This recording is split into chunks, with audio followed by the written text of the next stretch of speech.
बिस्मिल्लाहिर्रहमानिर्रहीम। Database system आपके course का टाइटल है। बेसिकली इस कोर्स में आप थ्योरी में कॉन्सेप्ट पढ़ेंगे, डेटाबेसेस के बेसिक्स पढ़ेंगे, डेटाबेस क्रिएट कैसे होता है, उसके कौन कौन से कॉन्सेप्ट हैं और लैब में उसको इम्प्लीमेंट करेंगे। ठीक है। बेसिक ऑब्जेक्टिव इस कोर्स का क्या है? आपका कोर्स सब्जेक्ट है आपके सीएस के लिहाज से। आपका बेसिकली इस कोर्स को पढ़ने का मकसद ये है कि आप अंडरस्टैंड कर सकें डेटाबेसेस के कॉन्सेप्ट्स को और उस डेटाबेस मैनेजमेंट सिस्टम को। डीबीएमएस डीबीएमएस क्या चीज़ है? डीबीएमएस सिंपली एक सॉफ्टवेयर है जो आपको ये फैसिलिटी प्रोवाइड करता है कि आप डेटाबेस को क्रिएट कर सकें, मैनेज कर सकें। ठीक है। लैब में हम डिस्कस करेंगे कि कौन से डीबीएमएस हम यूज़ करेंगे और उसको कैसे यूज़ करेंगे। To introduce student to the concept of relational data model. Relational data model क्या चीज़ है ये हम देखेंगे इसी सब्जेक्ट में। Basically relational data model in simple word एक मॉडल है जो आपको डेटाबेस क्रिएट करवा database in the form of table store करवाता है। यानी आप जो डेटाबेस बनाते हो in the form of table store होता है। ये कैसे स्टोर करता है और ये कैसे काम करता है ये हम इस कोर्स में देखेंगे। Analyse and design of application और इंफॉर्मेशन सिस्टम के आप कैसे किसी भी एप्लीकेशन, यानी फॉर एग्जांपल आपके पास एक शॉप का सिस्टम है और एक शॉप का सिस्टम के लिए आपने डेटाबेस डिज़ाइन करना है, तो आप उसको कैसे एनालाइज करोगे, उसको कैसे डिज़ाइन करोगे। एनालाइज से मतलब ये है कि डेटाबेसेस के अंदर कुछ कॉन्सेप्ट्स हैं, यानी आप उस एक नॉर्मल एग्जांपल को किस तरह उस फॉर्म में लेके आओगे कि जिस फॉर्म में आप डेटाबेस क्रिएट कर सको, यानी उस डेटाबेस को कंप्यूटर में बना सको। तो हम वो चीज़ देखेंगे। जो टॉपिक्स हम क्लियर करेंगे वो इंट्रोडक्शन टू डेटाबेस कॉन्सेप्ट्स आज स्टार्ट हो जाएगा कि डेटाबेस के सिंपली पहले कॉन्सेप्ट्स को देखेंगे, देन डेटाबेस एनवायरनमेंट देखेंगे, relational model, then relational algebra, SQL की क्यूरीज के लिहाज से, data manipulation, data definitions SQL में, स्ट्रक्चर क्वेरी लैंग्वेज में कैसे होती है। एसक्यूएल सिंपली जो आप लैब में डीबीएमएस डेटा मैनेजमेंट सिस्टम के अंदर जिस लैंग्वेज को यूज़ करते हैं वो एसक्यूएल है। सिंपल है as compare to Java, Python या सी प्लस प्लस। उसकी तरह टफ नहीं है। सिंपली जो नॉर्मली लैंग्वेज में इंग्लिश में आप जो वर्ड्स यूज़ करते हो उसी तरह की वर्डिंग है इसकी। फॉर एग्जांपल आप डेटाबेस क्रिएट करना चाहते हो तो उसके लिए इसमें सिंपली क्वेरी है क्रिएट डेटाबेस। ठीक है। टेबल क्रिएट करना चाहते हो तो क्रिएट टेबल। इसको बहुत लैब वाले पोर्शन में हम यही दो काम करते रहेंगे।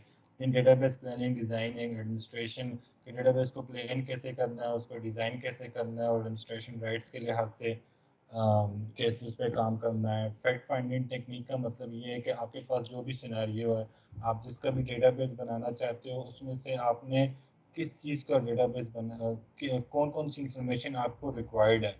ठीक है। फॉर एग्जांपल स्टूडेंट्स के लिहाज से, कॉन्सेप्ट के स्टूडेंट के लिहाज से बना रहे हैं तो कॉन्सेप्ट के स्टूडेंट के लिहाज से ऑर्गेनाइजेशन को, कॉन्सेप्ट के ऑर्गेनाइजेशन को कौन कौन सी इंफॉर्मेशन चाहिए, वो इंफॉर्मेशन आपने कैसे उस फॉर्म में लेके आनी है जिस फॉर्म में आप उसको उसका डेटाबेस बना सकते हो। वो एक रिलेशनल मॉडल है। देन हम एक और मॉडल पढ़ेंगे, ईआरडी डायग्राम भी कहते हैं और एंटिटी रिलेशन मॉडल भी कहते हैं। ठीक है। उस मॉडल में हम ये टेक्निक पढ़ेंगे कि डेटा को कैसे हमने उसमें कन्वर्ट करना है। ठीक है। ये आगे यहाँ पे भी लिखा हुआ entity relation model. Then enhance entity relation model को देखेंगे, नॉर्मलाइजेशन को देखेंगे, एडवांस नॉर्मलाइजेशन फॉर्म को देखेंगे। नॉर्मलाइजेशन बेसिकली आपका जब एक मॉडल बन जाता है, यानी आप मॉडल एंटिटी रिलेशन मॉडल में बेसिकली आपके पास जो डेटा जिसको आप स्टोर करना चाहते हो उनको उसको इन द फॉर्म ऑफ टेबल पर रखते हो, तो आप नॉर्मलाइजेशन में ये देखते हो कि उसमें स्टिल कोई नॉर्मलीज ये चांसेस ऑफ एरर हैं तो उसको कैसे रिमूव किया जा सकता है। बहुत इंपॉर्टेंट टॉपिक है। इसको देखेंगे। Conceptual, logical and physical database design concept, concurrency control. Concurrency control basically होता क्या है, खैर ये सेकंड सेशन के बाद टॉपिक है, लेकिन सिंपल वर्ड कि अगर आप कोई चीज़ डेटाबेस के अंदर, अगर आपके पास data in the form of table store हुआ हुआ है, अगर आप एक एक टेबल में, जैसे फॉर एग्जांपल इस टाइम पे कॉन्सेप्ट के अंदर आपका डेटा डिपार्टमेंट के अंदर भी है, एग्जामिनेशन वालों के पास भी है, रजिस्ट्रेशन वालों के पास भी है। और अगर आप रजिस्ट्रेशन या किसी एक डिपार्टमेंट में जाके अपना एड्रेस अपडेट करवाते हैं तो बाकी सारे डिपार्टमेंट जो उस इंफॉर्मेशन को यूज़ कर रहे हैं वो सारे सबके पास अपडेट हो जाए। दैट इज़ कंकरेंसी कंसोल, यानी कंकरेंट डेटा हो जाए, होना चाहिए। तो बेसिकली हमारा हम जो भी डेटाबेस बनाते हैं उसमें इस चीज़ को मेक श्योर करते हैं कि हमारा डेटा कंकरेंट होना चाहिए। अदरवाइज जो इंफॉर्मेशन उससे जनरेट होगी वो फॉल्स होगी, रॉन्ग होगी। जैसे फॉर एग्जांपल आपने एड्रेस डिपार्टमेंट में जाके चेंज करवाया, लेकिन आपके सीएस डिपार्टमेंट के अंदर जो आपकी इंफॉर्मेशन है एड्रेस का वो पुराना ही है, तो अगर आप सीएस डिपार्टमेंट जो इंफॉर्मेशन जनरेट करेगा आपके एड्रेस की वो फॉल्स होगी, रॉन्ग होगी। ठीक है, तो कंकरेंसी कंट्रोल मेक श्योर कि आपने अगर कोई डेटा अपडेट किया है तो वो डेटाबेस के अंदर जो जो डेटा को यूज़ कर रहा है उसके पास अपडेटेड डेटा जाए। ट्रांजैक्शन मैनेजमेंट इंपॉर्टेंट टॉपिक है। ट्रांजैक्शन होती क्या है वो डिटेल के साथ देखेंगे और उसे मैनेज कैसे किया जाता है। Then distributed database and management system, ये हमारा लास्ट टॉपिक होगा। ये मेन टॉपिक्स हैं जो हम इस कोर्स में फोकस करेंगे कि इंशाल्लाह ये सारे हम कंप्लीट करें। Collection of similar record with the relationship between the record. ठीक है, इसमें सबसे पहले सिमिलर रिकॉर्ड क्या चीज़ है? सिंपली मतलब क्या होता है, इकट्ठा करना। ठीक है, सिमिलर रिकॉर्ड में फॉर एग्जांपल आप एक यूनिवर्सिटी का डेटाबेस बना रहे हो, तो यूनिवर्सिटी के एक स्टूडेंट के लिए आप इंफॉर्मेशन स्टोर करवाना चाह रहे हैं, उसका नेम, एड्रेस, एज, ठीक है, उसका इंटरमीडिएट का रिजल्ट, ये सारे सिमिलरिटी है। यानी जो रिकॉर्ड आपको चाहिए तो आप बाकी स्टूडेंट का भी वही रिकॉर्ड स्टोर करेंगे। रिलेशनशिप का क्या मतलब होता है? रिलेशनशिप का सिंपली डेटाबेसेस के अंदर मतलब ये होता है कि आपका जो डेटाबेस होता है वो कलेक्शन ऑफ टेबल होता है। एक database is a collection of table, multiple tables की कलेक्शन होती है। ठीक है, उनमें आपस में रिलेशनशिप होता है, लिंक होता है। इस टॉपिक को हम बहुत डिटेल के साथ पढ़ेंगे जब हम ये रिलेशनल मॉडल या एंटिटी रिलेशनल मॉडल पढ़ेंगे, तो उसमें रिलेशनशिप्स को हम बड़ी डिटेल के साथ पढ़ेंगे।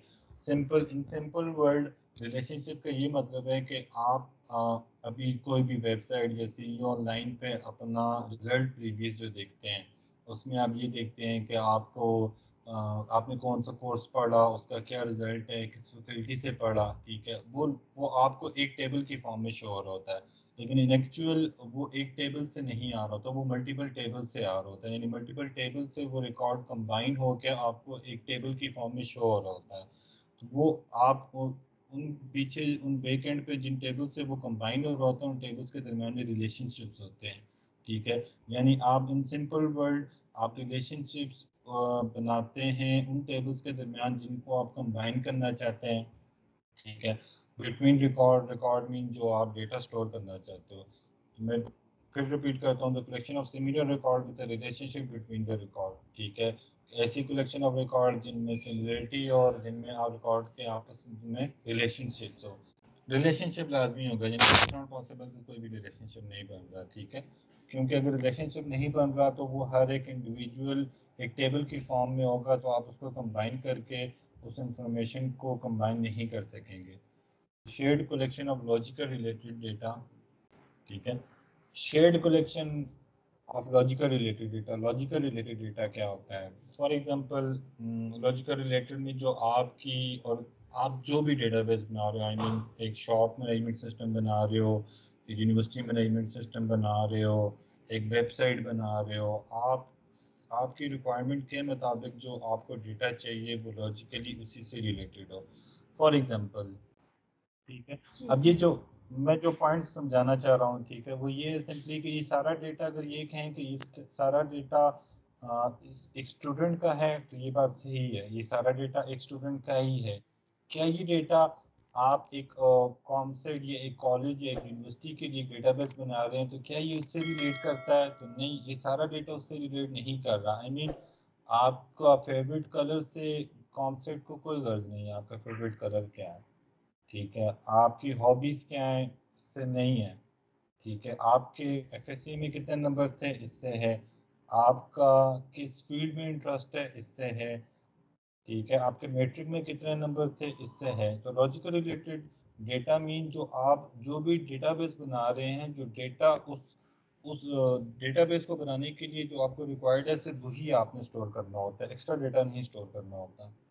ठीक है, अब फॉर एग्जांपल अब मैं सिनेरियो को ये कर लूँ कि फॉर एग्जांपल हम कॉम्पसेट वाले एक स्पोर्ट्स वीक को क्रिएटिव बनाने के लिए ये इंफॉर्मेशन स्टोर करना चाहते हैं कि हम स्टूडेंट्स की स्पोर्ट्स किस स्पोर्ट्स में इंटरेस्टेड हैं वो डेटा लेना चाहते हैं, तो वो आपसे आपके फेवरेट स्पोर्ट्स का पूछते हैं, तो वो डेटा स्टोर करते हैं। फॉर दैट पर्पस वो लॉजिकल रिलेटेड आपकी फेवरेट स्पोर्ट्स भी होगी, ठीक है। हॉबीज़ का डेटा लेना चाहते हैं कि हम उस लिहाज से स्पोर्ट्स वीक में क्रिएटिव गेम्स उस तरह की या उस तरह की इवेंट्स अरेंज करा सकें, इन दैट केस वो भी लॉजिकली रिलेटेड डेटा हो गया, ठीक है। तो लॉजिकल रिलेटेड सिंपली मीन कि जो भी डेटाबेस बनाने जा रहे हैं, जो उस डेटाबेस को बनाने के लिए जो डेटा आपको चाहिए सिर्फ वही डेटा आप उसी डेटा को स्टोर करवाते हैं। Design to meet the information need of multiple user in organisation.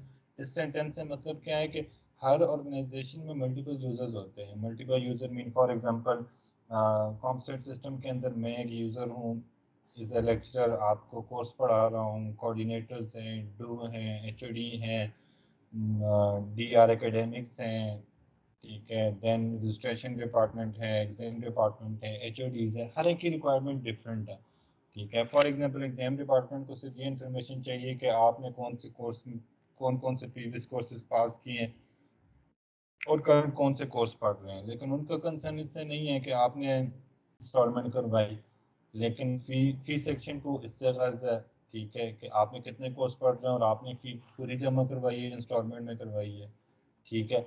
मुझे इसी इंफॉर्मेशन से गर्ज है कि मैं किस सेक्शन को पढ़ा रहा हूँ और उस सेक्शन में कितने स्टूडेंट हैं, ठीक है। इसके अलावा मुझे आप मैथ्स में कितने कोर्सेज पढ़ रहे हैं, मैनेजमेंट में कितने पढ़ रहे हैं, या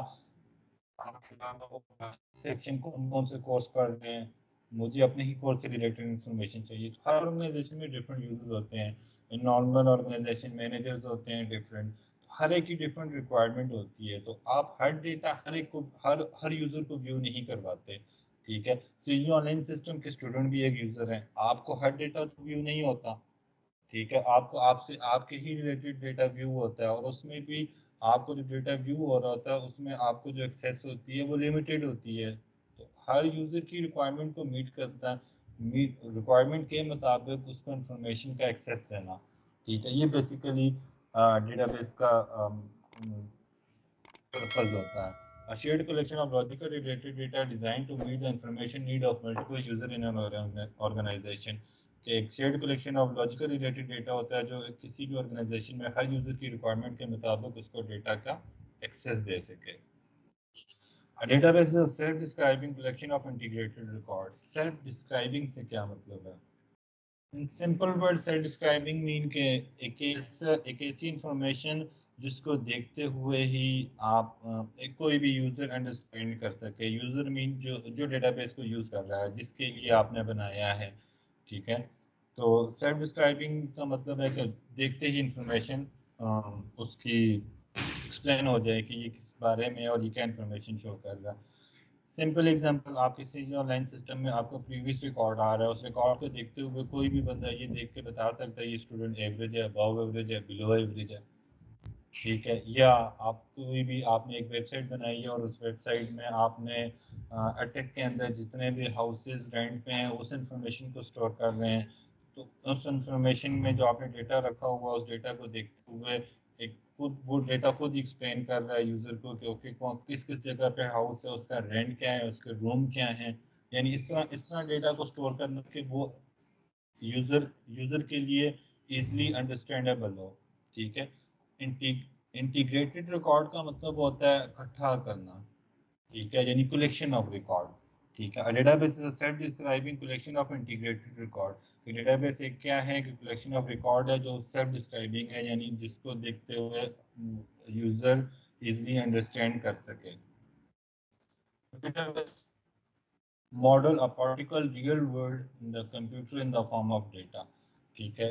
ये भी एक इसकी एग्जांपल है। रियल वर्ल्ड सिस्टम से क्या मुराद होती है कि रोज़मर्रा की ज़िंदगी में जो आप सिस्टम देख रहे हैं, for example university management system, shop management system, restaurant management system, कोई वेबसाइट आप बना रहे हैं, ठीक है, कोई भी रोज़मर्रा की ज़िंदगी में, यानी रोज़ यूनिवर्सिटी जब कंप्यूटर नहीं था तब भी थी, ठीक है, तो कंप्यूटर ने क्या किया, एक रियल वर्ल्ड प्रॉब्लम को, एक रियल वर्ल्ड सिस्टम को इन the form of computer in computer में स्टोर कर दिया।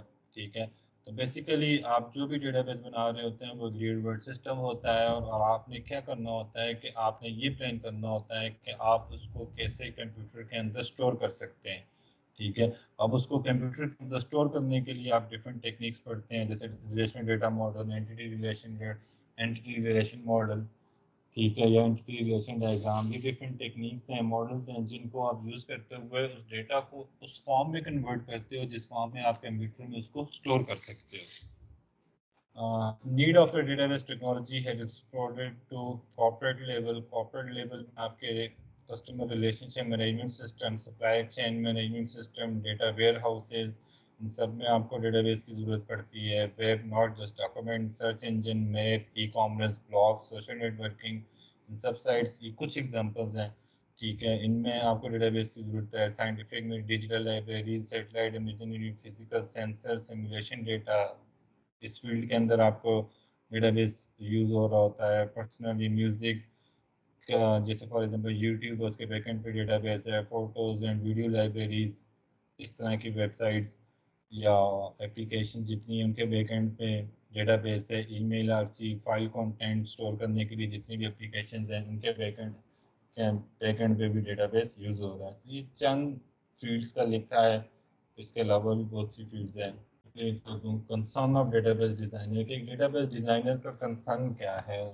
ठीक है, database designer, a person who design database. ठीक है, इस कोर्स के अंदर आप डेटाबेस डेवलपर भी होंगे, डेटाबेस डिजाइनर भी होंगे, और एडमिनिस्ट्रेटर भी होंगे, यानी आप वो भी कॉन्सेप्ट पढ़ेंगे। किसी भी डेटाबेस डिजाइनर का कंसर्न क्या होता है, या किन किन पॉइंट्स पे उसको फोकस करना पड़ता है। ठीक है, या किस लिहाज से वो किसी भी डेटाबेस को डिज़ाइन करने से पहले वो किस लिहाज से उसको प्लान करता है। ठीक है, first one is where the information is kept, जो आप इंफॉर्मेशन स्टोर करना चाहते हैं वो कहाँ स्टोर करेंगे। ठीक है, मोस्टली आप जितने भी अभी जो लैब में काम करेंगे वो लोकली काम करेंगे, यानी लोकल डेटाबेस सिस्टम बनाएंगे, और आपका सिस्टम, आपका लैपटॉप, उसमें वो डेटाबेस स्टोर होगा। बहुत सी वेबसाइट्स का डेटा आप सर्वर, ऑनलाइन सर्वर पे रखते हैं और वहाँ से उसको एक्सेस करते हैं। आपने जो डेटा स्टोर करना है उसको स्ट्रक्चर कैसे करना है। और यहाँ पे स्ट्रक्चर से मुराद क्या है, क्या मतलब है। स्ट्रक्चर से मतलब ये है कि आपने उस डेटा को, फॉर एग्जांपल एक शॉप का डेटा स्टोर करना, और शॉप के लिए एक पर्सन आपके पास आता है, वो कहता है मेरी मोबाइल शॉप है और मुझे मोबाइल शॉप के लिए एक एप्लीकेशन, मोबाइल ऐप या एक वेबसाइट बना के दे दें। और वो एक्सप्लेन करता है कि मेरे पास दो दो पर्सन है जो काम करते हैं, मैं फलां कंपनी से मोबाइल लेता हूँ, मैं डेली की इतना सेल करता हूँ, इतना प्रॉफिट रखता हूँ, मुझे वीकली मंथली अपनी अपना प्रॉफिट कैलकुलेट करना है, एक्सपेंसेस कैलकुलेट करना है। ठीक है, तो अब ये सारी इंफॉर्मेशन को बेसिकली आपने कैसे स्ट्रक्चर करना है। स्ट्रक्चर का मतलब ये है कि आपने कैसे उसको स्टोर करवाना है एक डेटाबेस के अंदर। आप एक मॉडलिंग टेक्निक को यूज़ करेंगे और उसको स्ट्रक्चर करेंगे, कैसे उस इंफॉर्मेशन को उस फॉर्म में आप लेके आ सकें जिस फॉर्म में आप उसको कंप्यूटर में उसको स्टोर करवा सकें। ठीक है, कंसिस्टेंट का मतलब ये है, जैसे कंसिस्टेंट मीन के अगर if you made any changes, यानी जो डेटा आपने स्टोर किया वो, और उसमें अगर आप कोई चेंज करते हैं तो वो डेटा अपडेट हो जाए, यानी वो जो अपडेट आपने की है वो पूरे सिस्टम में जहाँ जहाँ यूज़ हो रहा है, या जो जो डिपार्टमेंट उसको यूज़ कर रहा है, वो सारा उस अपडेटेड इंफॉर्मेशन को यूज़ करे। नाउ सेकंड ऑप्शन कि अगर कंसिस्टेंट नहीं होगा तो क्या लॉस हो सकता है। अगर आपका डेटा कंसिस्टेंट नहीं होगा तो आपका डेटा रॉन्ग इन्फॉर्मेशन शो करेगा। For example BCS 4 section A में इस टाइम पे फॉर एग्जांपल 50 स्टूडेंट हैं। ठीक है, अब 50 स्टूडेंट में से 10 चले गए। ठीक है, लेकिन सिस्टम सिस्टम ने उसको अपडेट नहीं किया। फॉर एग्जांपल रजिस्ट्रेशन डिपार्टमेंट के सिस्टम में अपडेट हो गया कि 10 स्टूडेंट छोड़ के चले गए हैं। ठीक है, लेकिन कंप्यूटर साइंस डिपार्टमेंट में ये इंफॉर्मेशन नहीं अपडेट हो सकी। ठीक है, तो अगर कंप्यूटर साइंस डिपार्टमेंट में नहीं हो सकी तो वो जो भी फॉर एग्जांपल हम टोटल स्ट्रेंथ कैलकुलेट कर रहे हैं, तो टोटल स्ट्रेंथ में हम 10 बच्चे जो हमारे पास से चले गए हम उनको कैलकुलेट कर रहे हैं, जो एक रॉन्ग इन्फॉर्मेशन है। ठीक है, या ATM की एग्जांपल दें, आपने कहीं पे ट्रांसफर किया अपने अकाउंट से, आपने 1000 रुपीज किसी दूसरे अकाउंट में ट्रांसफर कर दिए।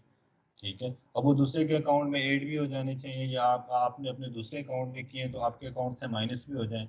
ठीक है, यानी टोटल बैलेंस में से वो माइनस भी हो जाए। अगर वो टोटल बैलेंस से माइनस नहीं होते तो एक रॉन्ग इन्फॉर्मेशन जनरेट हो रही है। ठीक है, डेटा को कंसिस्टेंट होना लाजमी है। ठीक है, तो कैसे कंसिस्टेंट रखा जाता है यही इस कोर्स में हम देखेंगे। हाउ इज डेटा डिस्क्राइब्ड, आपने डेटा को डिस्क्राइब कैसे करना है। स्ट्रक्चर का मतलब ये है कि आपने डेटाबेस के अंदर किस तरह उसके टेबल्स बनाने हैं और उनका रिलेशनशिप कैसे बनाना है। ठीक है, अब डेटा डेटा को डिस्क्राइब से मतलब कि आपका जो डेटा है उसको आप कैसे उस फॉर्म में लेके आएंगे जिस फॉर्म में आप कंप्यूटर में स्टोर कर सकें। डेटा की डिफरेंट टाइप्स हैं। ठीक है, जैसे फॉर एग्जांपल आप डेटा को इंटीजर की फॉर्म में भी स्टोर कर सकते हैं, स्ट्रिंग की फॉर्म में भी कर सकते हैं। ठीक है, फिर स्ट्रिंग इंटीजर्स में लिमिट होती है कि आप कितना डेटा स्टोर कर सकते हैं। ठीक है, ऐसी स्ट्रिंग्स की लिमिट्स होती हैं। ठीक है, तो आपने किस टाइप के डेटा को स्टोर करना है और किस तरह करना है कि आपकी कोई इंफॉर्मेशन लॉस ना हो। फॉर एग्जांपल आप स्ट्रिंग के एक साइज रखते हैं फॉर एग्जांपल 50 कैरेक्टर, लेकिन आपने एक एड्रेस स्टोर करवाना है जिसका एड्रेस 50 कैरेक्टर से ज़्यादा बन रहा है। अब आपने उसके डिस्क्राइब करते हुए उसका अगर साइज रखा है कि 50 कैरेक्टर तक वो डेटा को स्टोर करे, तो वो 50 कैरेक्टर से ज़्यादा का अगर एड्रेस होगा तो वो डेटा लॉस हो जाएगा। ठीक है, तो आपको ऐसे रखना है कि आपको कोई डेटा लॉस ना हो। ठीक है, how is data kept secure, आप उस डेटा को सिक्योर कैसे रख सकते हैं ये चीज़ इसको भी देखेंगे। How do different pieces of data interrelate? Interrelate mean in Urdu आप उसको कहते हैं कि तहल्लुक उनका आपस में रिलेशनशिप या लिंक, या आप कैसे कंबाइन कर सकते हैं। हाउ डू सिंपली आपके पास जैसे मैंने स्टार्ट में कहा कि basically database is a collection of table. आप डिफरेंट टेबल्स को कंबाइन करके एक इंफॉर्मेशन को जनरेट करते हैं। कैसे डिफरेंट इंफॉर्मेशन को कंबाइन कर सकते हैं। ठीक है, ये चीज़ देखेंगे। आपकी बुक जो मैंने आपको लिंक में मेंशन भी की हुई है, ठीक है, मैं आज शेयर भी कर लूँगा, ये उसकी एग्जांपल्स हैं। ठीक है, बहुत डिटेल के साथ उन्होंने एक्सप्लेन किया हुआ है कि डेटाबेस की सिंपली एग्जांपल्स कौन कौन सी हो सकती हैं। उनमें सबसे पहली एग्जांपल जो उसने डिस्कस की वो बैंकिंग की एग्जांपल है। बैंकिंग के अंदर जितनी भी ट्रांजेक्शन हो रही होती हैं उसके बैकएंड पे डेटाबेस इन्वॉल्व होता है। एयरलाइन सिस्टम में जो आप रिजर्वेशन शेड्यूल्स कर रहे होते हैं उसके बैकएंड पे डेटाबेस इन्वॉल्व होता है। यूनिवर्सिटी रजिस्ट्रेशन, ग्रेड, यूनिवर्सिटी के अंदर एग्जाम, बैकएंड पे आपका डेटाबेस इन्वॉल्व होता है। सेल सिस्टम, कोई भी सेल मैनेजमेंट सिस्टम है जिसमें कस्टमर प्रोडक्ट और परचेज की आप इंफॉर्मेशन स्टोर करवाना चाहते हैं उसमें आपका डेटाबेस इन्वॉल्व होता है। मैन्युफैक्चरिंग जितनी भी इंडस्ट्री है उसमें production, inventory, order, supply chain, आपके इसमें डेटाबेस इन्वॉल्व है। Human resources, employee record, salaries and tax detection, इसके बैकएंड में भी आपका डेटाबेस इन्वॉल्व है। ये आपकी बुक में बड़ी डिटेल के साथ एक्सप्लेन किया, होपफुली आप वहाँ से। ठीक है, सिंपली बुक से हट के भी कुछ एग्जांपल मैंने डाली हुई हैं। फॉर एग्जांपल आपके पास एक कंपनी है, उस कंपनी के अंदर आपके पास क्या क्या इन्फॉर्मेशन आप स्टोर करवाना चाहते हैं या आपकी क्या क्या रिक्वायरमेंट होती है। कस्टमर रिकॉर्ड होता है, एम्प्लॉय रिकॉर्ड होता है, बिलिंग इन्फॉर्मेशन होती है, मैनेजमेंट रिकॉर्ड कि उसको मैनेज कैसे करना है। स्विचिंग एंड वायरिंग डायग्राम, क्या बेसिकली वो जो कंपनी है टेलीकॉम की वो स्विचिंग और वायरिंग की डायग्राम्स को यूज़ करती है। कस्टमर सर्विस ऑर्डर, ये सारी इंफॉर्मेशन एक डेटाबेस है। और बेसिकली आप डेटाबेस क्या कहेंगे, इस सारी इंफॉर्मेशन को जहाँ सबको मिला के आप एक डेटाबेस कहेंगे। यानी ये ऐसे नहीं होगा कि कस्टमर रिकॉर्ड एक डेटाबेस है, एम्प्लॉय रिकॉर्ड एक डेटाबेस है, नहीं, ये सब मिलकर एक, for example A T N T की कंपनी है और ये सारा एक डेटाबेस है। ठीक है, और उसमें कस्टमर रिकॉर्ड एक टेबल होगा, बिलिंग इन्फॉर्मेशन एक टेबल होगा, एम्प्लॉय रिकॉर्ड एक टेबल होगा, मैनेजमेंट रिकॉर्ड एक टेबल होगा। ये सारे उसमें टेबल होंगे। ठीक है, और उनके आपस में रिलेशनशिप्स होंगे। ठीक है, लेकिन ये सारे टेबल्स मिलकर एक डेटाबेस बनाएंगे। फॉर एग्जांपल आपकी सर्च बार की इंफॉर्मेशन आपके डेटाबेस से जाके रिसर्च हो रही होती है, लॉगिन की इंफॉर्मेशन आपके डेटाबेस में स्टोर हुई होती है, या जिन क्यों न्यू पीपल्स की इंफॉर्मेशन आपके डेटाबेस में कहीं स्टोर हुई होगी, वहाँ से आप जाके पिक करते हैं। कूल न्यू वीडियोस, ये वीडियोस भी आपके डेटाबेस में कहीं स्टोर हुई होंगी, ठीक है। ये इंफॉर्मेशन भी आपकी बुक्स की, फॉरम्स की, मोबाइल की profile editor and so on, ये आपके डेटाबेस में कहीं ना कहीं स्टोर हुई होंगी, जहाँ से आपको ये लिंक करेगी वेबसाइट और वहाँ से आपको डेटा को व्यू करवाएगी। एग्जाम्पल के बैंक के अंदर जो आपके अकाउंट आ रहे होते हैं, ट्रांजैक्शन की जितनी इंफॉर्मेशन आ रही होती है, या आपका टोटल बैलेंस जो आपको व्यू करवा रहे होते हैं, किसी न किसी एक डेटाबेस में मैनेज किया हुआ होता है, और उस डेटाबेस से ही आपको एक्सेस करके आपको व्यू करवाया जाता है।